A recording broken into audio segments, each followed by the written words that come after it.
नमस्कार शेतकरी बांधवांनो, तुमच्या सर्वांचं आपल्या माझी माहिती या यूट्यूब चॅनलवर स्वागत करतो। शेतकरी मित्रांनो, राज्याचे मुख्यमंत्री देवेंद्र फडणवीस यांनी कर्जमाफीच्या संदर्भातली एक महत्त्वाची घोषणा केलेली आहे। मित्रांनो, शेतकऱ्यांना 30 जून पर्यंत कर्जमाफी होणार आहे, परंतु मुख्यमंत्र्यांनी याच्यात आता काय नवीन अपडेट शेतकऱ्यांसाठी दिलेली आहे, सविस्तर माहिती या व्हिडिओच्या माध्यमातून आपण जाणून घेणार आहोत। मित्रांनो, बऱ्याच दिवसांपासून बऱ्याच महिन्यांपासून राज्यातील शेतकरी हे कर्जमाफीची वाट पाहत होते। अखेर शेतकऱ्यांना मुख्यमंत्र्यांनी आश्वासन दिल्यानंतर शेतकऱ्यांना एक दिलासा मिळाला होता। आता शेतकऱ्यांना 2 लाख रुपयांपर्यंत कर्जमाफी केली जाणार आहे, परंतु ही कर्जमाफी 2 लाख रुपयाची जी होणार आहे ते कोणकोणत्या शेतकऱ्यांना होणार आहे, हे कर्जमाफी मिळवण्यासाठी शेतकऱ्यांना कोणते नियम, कोणत्या अटी आणि कोणते निकष पूर्ण करणं गरजेचं आहे तेही पाहणं तेवढंच महत्त्वाचं आहे। आणि ही संपूर्ण माहिती या व्हिडिओच्या माध्यमातून आज आपण जाणून घेणार आहोत। त्यामुळे मित्रांनो, तुम्ही हा व्हिडिओ शेवटपर्यंत बघा। अर्ध्यापर्यंत तुम्ही हा व्हिडिओ सोडून घ्या तर ही अपूर्ण माहिती तुमच्यासाठी नुकसानीची ठरू शकते।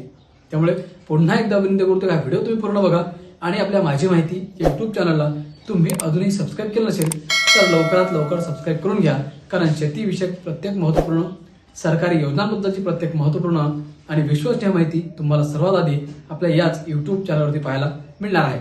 तर थोडा जास्त वेळ न घेता ही सविस्तर माहिती आपण जाणून घेऊया।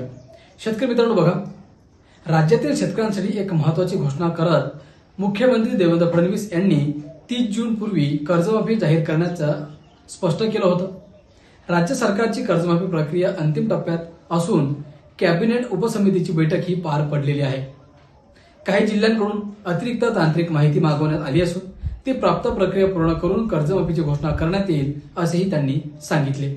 मित्रांनो, पुण्यात आयोजित पुणे ॲग्रो हॅकथॉन 2026च्या समारोप कार्यक्रमानंतर पत्रकारांशी संवाद साधताना मुख्यमंत्री बोलत होते। राज्यात वीज टंचाई नसल्याचा दावा करत त्यांनी सांगितले की महाराष्ट्रात आवश्यकतेपेक्षा अधिक वीज उपलब्ध आहे। काही भागात तांत्रिक बिघाडामुळे तात्पुरत्या अडचणी निर्माण होत असल्या तरी राज्यात ऊर्जा संकटाची परिस्थिती नाही। ड्रग्ज विरोधी मोहिमेबाबत बोलताना फडणवीस म्हणाले की अंमली पदार्थांचे संकट हे संपूर्ण देशासमोरील मोठे आव्हान होते। केंद्रीय गृहमंत्री अमित शहा यांच्या नेतृत्वाखाली देशभर मोहीम राबवली जात असून महाराष्ट्र या कारवाईत अग्रस्थानी असल्याची महाराष्ट्राची तुलना आता उडता पंजाबशी करणे चुकीचे असून राज्याची प्रतिमा खराब करण्याचा प्रयत्न योग्य नसल्याचेही त्यांनी नमूद केले। मित्रांनो, दरम्यान पार्थ पवार यांनी घेतलेल्या भेटीबाबत विचारले असता मुख्यमंत्री म्हणाले, राष्ट्रवादी काँग्रेसचा अजित पवार गट हा महायुतीतील मित्र पक्ष आहे, त्यामुळे पार्थ पवार यांनी भेट घेणे ही मोठी राजकीय घटना नसून विविध प्रशासकीय आणि राजकीय विषयांवर चर्चा करण्याचे किंवा झाल्याचे त्यांनी स्पष्ट केले आहे। कांदा उत्पादक शेतकरी बांधवांसाठी देखील त्यांनी एक मोठा दिलासा दिलेला दिसून येत आहे। मित्रांनो, कांद्याच्या घसरत्या दरांवर बोलताना मुख्यमंत्री म्हणाले की आंतरराष्ट्रीय परिस्थितीमुळे बांगलादेश आणि आखाती देशांमध्ये कांद्याची निर्यात कमी झाली आहे।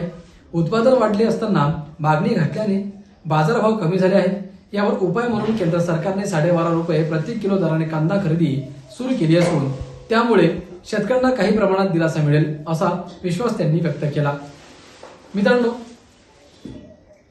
अशा प्रकारे या कर्जमाफी संदर्भातली सोबतच कांदा उत्पादक शेतकरी बांधव आहेत त्यांनाही एक मोठा दिलासा दिलेला आपल्याला दिसून येत आहे।